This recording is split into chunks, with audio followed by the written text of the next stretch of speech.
ng pag-asa. Lindol, bagyo, baha. Sana matuto tayo dito. Sana magbunga na yung mga protest na nangyari ngayong taon. Mapanagot ng mga laptop panagot.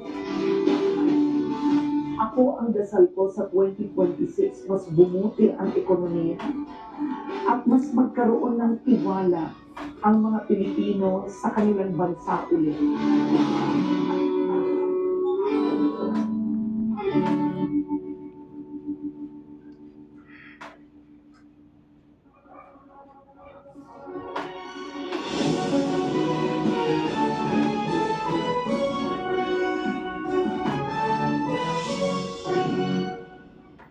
Katapatang Diyos at bayan, alamin kung paanong si Kristo pa rin ang kasagutan sa gitna ng mga sigalo sa Kapaskuhan. Magandang gabi, Pilipinas!